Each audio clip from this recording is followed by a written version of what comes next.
Imagine waking up one morning and realizing your voice no longer counts. Not because you changed your mind, but because someone somewhere decided you weren't allowed to speak. Most people think censorship is just about words online. But in reality, it's the first domino in a chain that can erase entire cultures, rewrite history, and leave ordinary people powerless. The truth is, most have no idea what's about to happen when free speech is silenced. And that silence doesn't arrive suddenly. It creeps in slowly while most people are too distracted to notice. It's already in full swing. We can see it happening in the UK. Alex Jones and Nick Fuentes got banned again in less than 12 hours after creating their channel. And let me tell you, it's scary. I'm scared to lose my voice. Will I be next? I want to walk you through what's coming, why it matters to you personally, and what future we could still fight for if we act now. When I think about the foundation of everything we hold dear, our families, our communities, our way of life, it all starts with something so simple we barely notice it anymore. The ability to speak our minds. Free speech isn't just some abstract constitutional principle gathering dust in a textbook. It's the oxygen that every civilization needs to breathe to grow, to survive. Think about it this way. Before a community can solve its problems, neighbors need to feel safe discussing what those problems actually are. Before we can innovate, explore new frontiers, or even just raise our children with confidence, we need the freedom to think out loud, to question, to debate, and yes, sometimes to be completely wrong. Throughout history, the societies that flourished were the ones that embraced this messy, sometimes uncomfortable process of open discussion. Ancient Athens, for all its flaws, gave us democracy precisely because citizens could gather in the agora and argue about how their city should be run. The American experiment succeeded because the founders understood that suppressing unpopular ideas was the fastest way to kill progress itself. But here's what's chilling and what most people don't realize. The societies that collapsed, that faded into history as cautionary tales, didn't usually fall because of wars or natural disasters. They fell because they stopped talking to each other.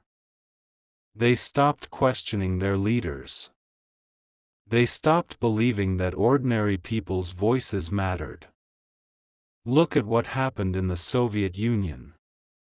For decades, millions of people knew their system wasn't working.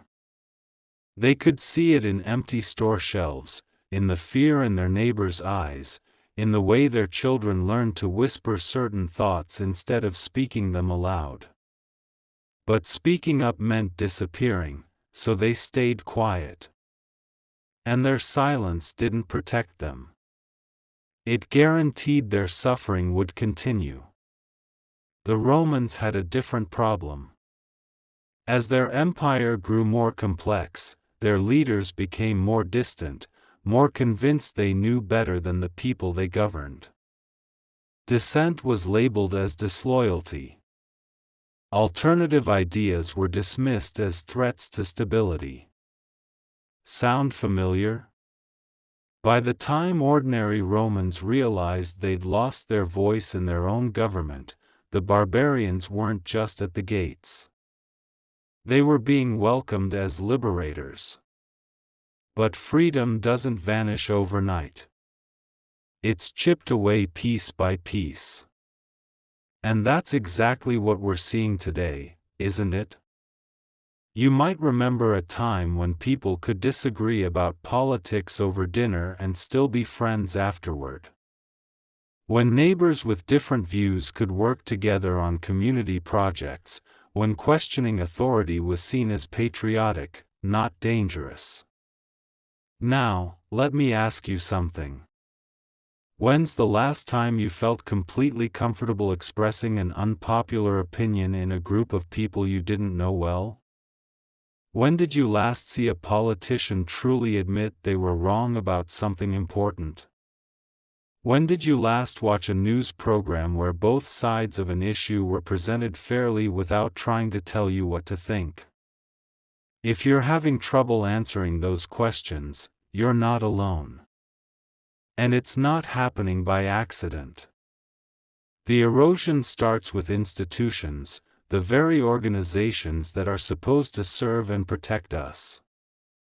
Governments, universities, media companies, even some businesses have stopped seeing their role as serving the public interest. Instead, they've become convinced they know what's best for us better than we know ourselves. This is where things get dangerous, because once those in power decide they don't need to listen to the people anymore, they start looking for ways to make sure the people can't challenge them. They don't usually start with jack-booted thugs kicking down doors, though history shows us that can come later. No, they start with something much more subtle and effective.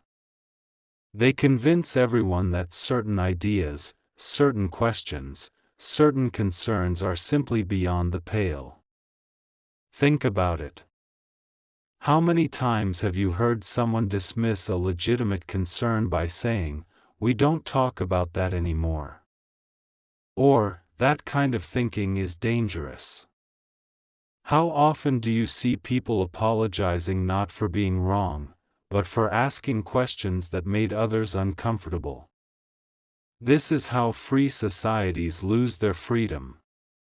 Not through dramatic conquest, but through the slow strangulation of curiosity, of debate, of the healthy skepticism that keeps leaders honest and institutions accountable. The Roman historian Tacitus wrote something that should send chills down our spines. The more corrupt the state, the more numerous the laws. When governments stop serving their people, they start controlling them. When institutions stop earning trust through competence and transparency, they start demanding compliance through intimidation and censorship. And once trust erodes, something far more dangerous begins to spread. Fear. Not the healthy kind of fear that keeps you from touching a hot stove, but the corrosive fear that makes you second-guess your own thoughts, that makes you wonder if your neighbors are watching you, if your own children might report your problematic views to their teachers. You've lived through enough decades to know what a healthy society feels like. You remember when disagreement was normal, when debate was vigorous but civil. When people could change their minds without losing their dignity. That world didn't disappear because people became more sensitive or because issues became more complex. It disappeared because speaking freely became risky. And here's what should terrify every one of us. We're moving rapidly toward a point where ordinary law-abiding citizens, people who've spent their lives playing by the rules, raising families, contributing to their communities, are being treated like potential criminals simply for holding views that were considered mainstream just a few years ago. When a grandmother can lose her job for sharing the wrong article on social media. When parents are investigated by authorities for questioning what their children are being taught in school. When citizens are afraid to voice concerns about their neighborhoods because they might be labeled as extremists. We've crossed a line that previous generations of Americans would have found unthinkable. This isn't about left versus right, liberal versus conservative. This is about the fundamental question of whether ordinary people get to participate in the conversations that shape their own lives. When dissent becomes synonymous with extremism, when asking questions becomes evidence of dangerous thinking, when silence becomes the only safe option, that's when a society starts its slide towards something much darker. And you know what breaks my heart? Talking to people who tell me they feel like strangers in their own country. Not because the country changed too fast, but because they're no longer allowed to express concerns about the direction of that change. You've earned the right to speak your mind. You've paid taxes, raised children, built communities, served in wars, volunteered countless hours to make your neighborhoods better places. And now you're being told that your experience, your wisdom, your perspective, it's not welcome anymore. That's not just wrong, it's civilization suicidal. When a society stops listening to its elders, stops valuing the hard-won knowledge that comes from actually living through decades of change, that society is cutting itself off from the very wisdom it needs to navigate an uncertain future. The fear doesn't stay on the internet, it comes to your doorstep. I've talked to families where grandparents whisper certain opinions because they're afraid their own grandchildren might judge them, might distance themselves, might even report their problematic views to teachers or counselors. Think about that for a moment. Families, the most basic unit of civilization, are being fractured by the fear of speaking honestly. This isn't sustainable. A society where 3 generations of the same family can't have an honest conversation about the issues that matter most is a society that's already started to die from the inside out. But the personal cost goes deeper than strained family relationships. When people stop speaking up, they stop participating in the very process that's supposed to protect them.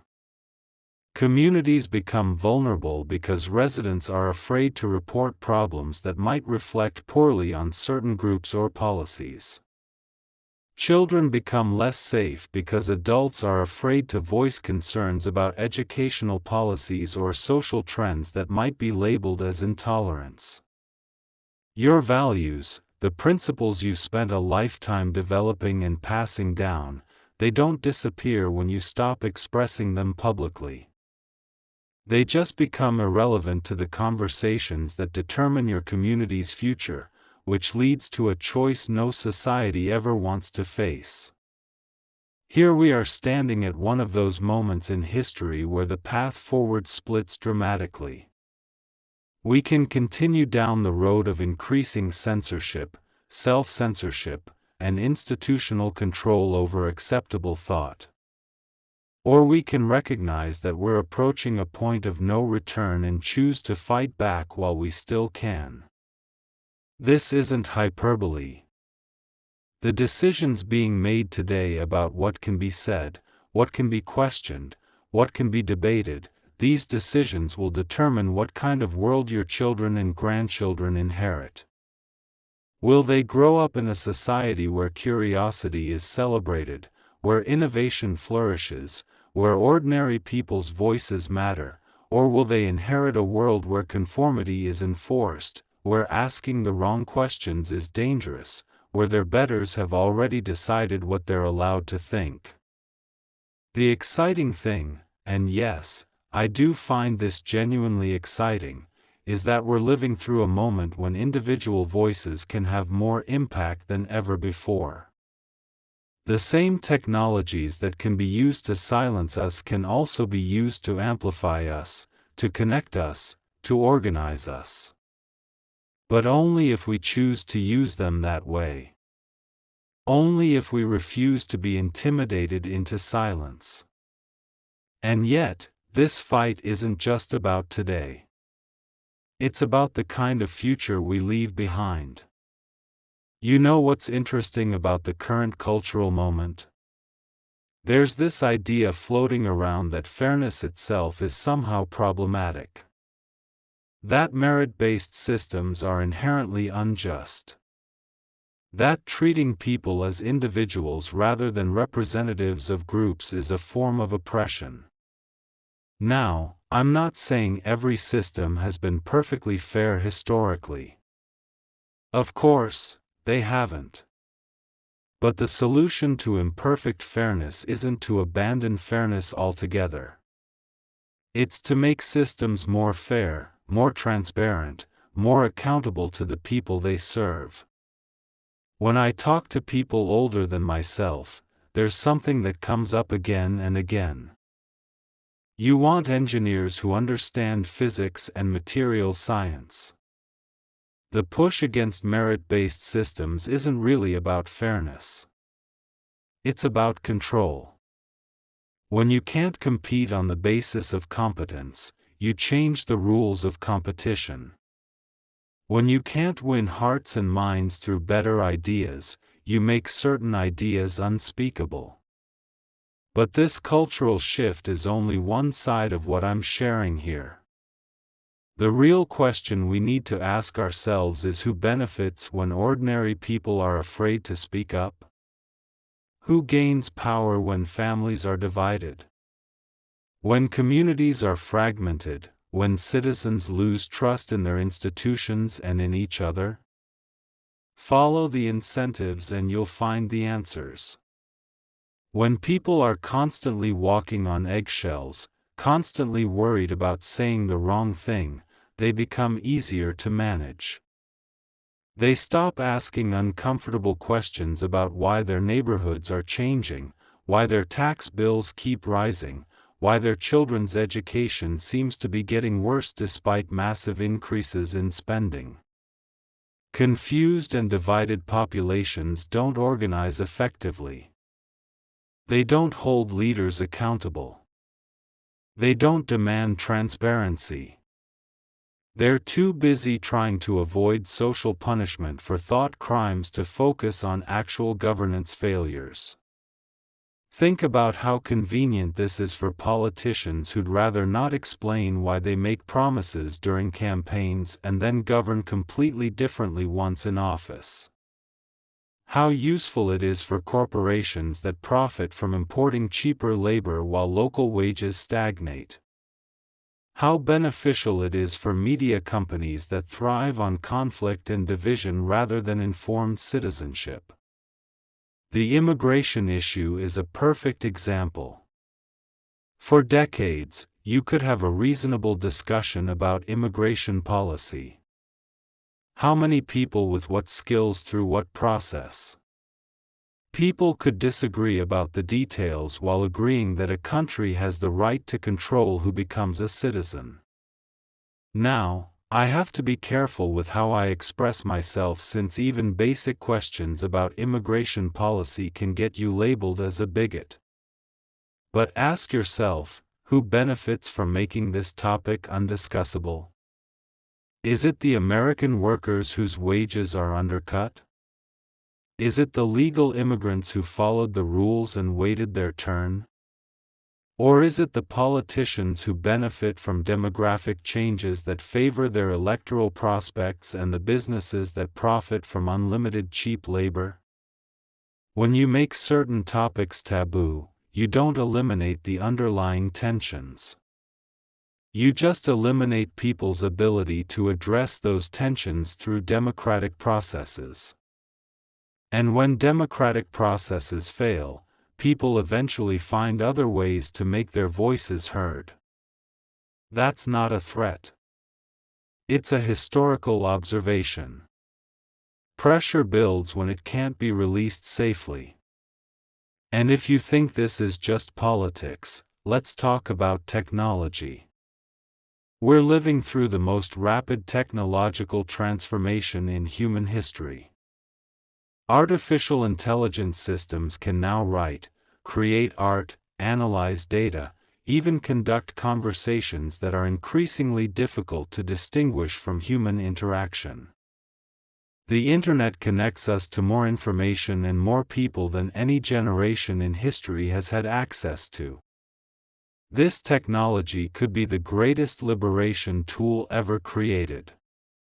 Imagine having access to personalized medical advice, educational resources tailored to your specific interests, connections with like-minded people around the world regardless of geographic boundaries. Imagine being able to fact-check claims in real time, access multiple perspectives on any issue, participate in conversations with experts and fellow citizens without traditional gatekeepers deciding what you're allowed to hear. But that same technology can also be the most sophisticated censorship and control system ever devised. Algorithms can be programmed to suppress certain viewpoints, to limit your exposure to information that challenges approved narratives, to flag your communications for containing problematic content. Artificial intelligence can monitor your online behavior and predict your political leanings, your likelihood to dissent, your potential for radicalization. The difference between these two futures, liberation or control, comes down to who gets to decide how the technology is used. And right now those decisions are being made by a relatively small number of people who don't necessarily share your values or respect your right to think for yourself. Consider this. The platforms where most people get their news and connect with friends are controlled by companies that have shown increasing willingness to suppress information and ban users for expressing views that were considered mainstream just a few years ago. The artificial intelligence systems being developed by these same companies are being trained on data that reflects their creators' biases and assumptions. But the window to choose how this technology is used is closing. Every day that passes, these systems become more entrenched, more sophisticated, more difficult to challenge or change. The infrastructure of digital communication becomes more centralized in the hands of fewer companies with increasingly uniform ideological commitments. But here's what gives me hope and should give you hope, too. Technology is just a tool. Like fire, it can warm your home or burn it down, depending on how it's used.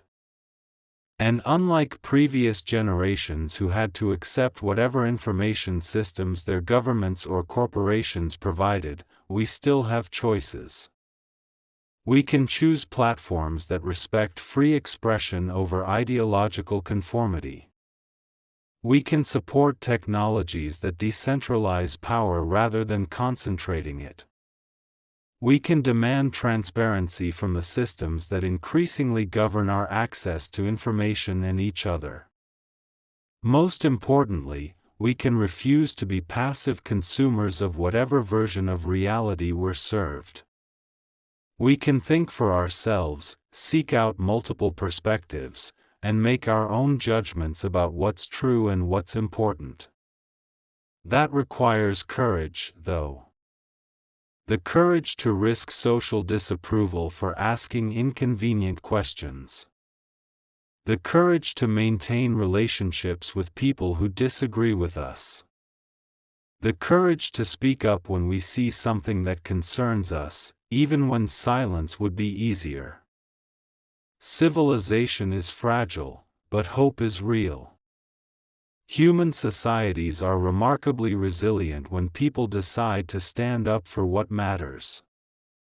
You've seen how quickly, apparently, permanent systems can change when enough individuals refuse to comply with them anymore. The Berlin Wall looked permanent until the day it fell. The Soviet Union seemed like it would last forever until it dissolved almost overnight. Social movements that appeared unstoppable have collapsed when their contradictions became impossible to ignore. The current assault on free expression feels overwhelming because it's happening everywhere at once: schools, workplaces, social media, entertainment, even casual conversation. But its very pervasiveness is also its weakness. When a system depends on everyone staying quiet, it only takes a critical mass of people speaking up to break the spell. And that's starting to happen. Parents are showing up at school board meetings despite being labeled as domestic terrorists. Workers are pushing back against mandatory ideological training despite the risk to their careers. Citizens are finding ways to connect with each other around shared concerns despite algorithmic attempts to keep them isolated. You have advantages in this fight that younger generations don't. You've lived long enough to see through propaganda to recognize when you're being manipulated, to distinguish between genuine social progress and manufactured outrage designed to divide and distract. That's not a burden.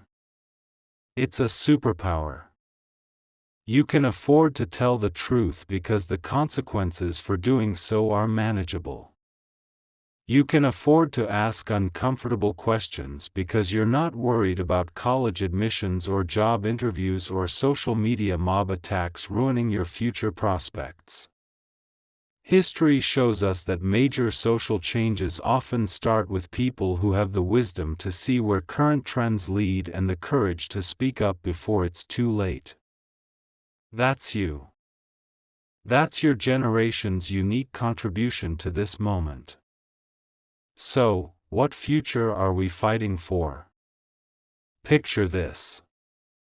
A world where your grandchildren grow up assuming they have the right to think for themselves, to question authority, to pursue their interests based on merit and passion rather than demographic quotas.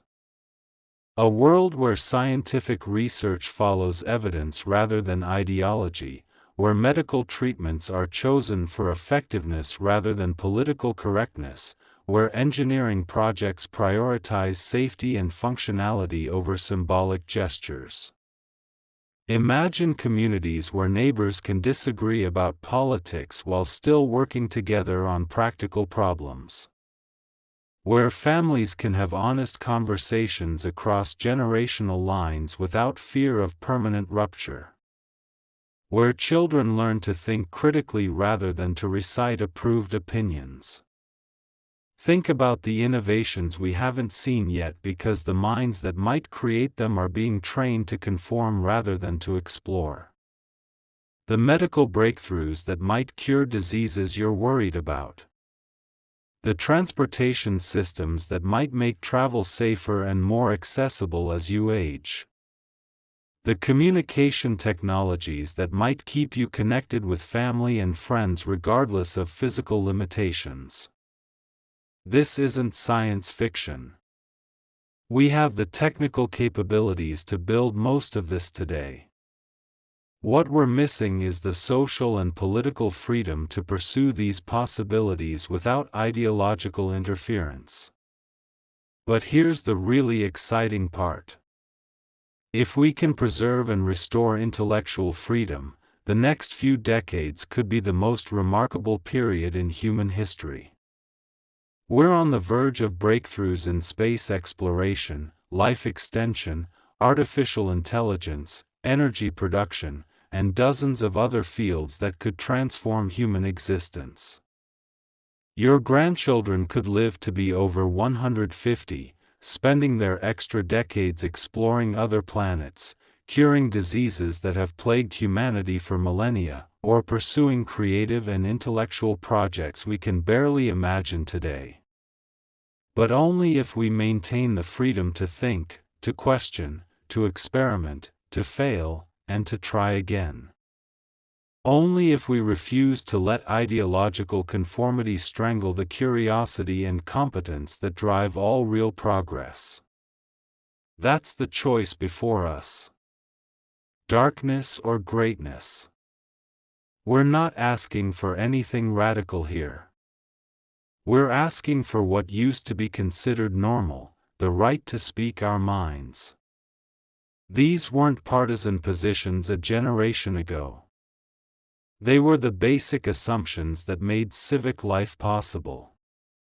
The fact that they've become controversial tells you everything you need to know about how far we've drifted from the principles that built the most free and prosperous civilization in human history. But we can find our way back. We can choose to value truth over comfort, courage over safety, freedom over security.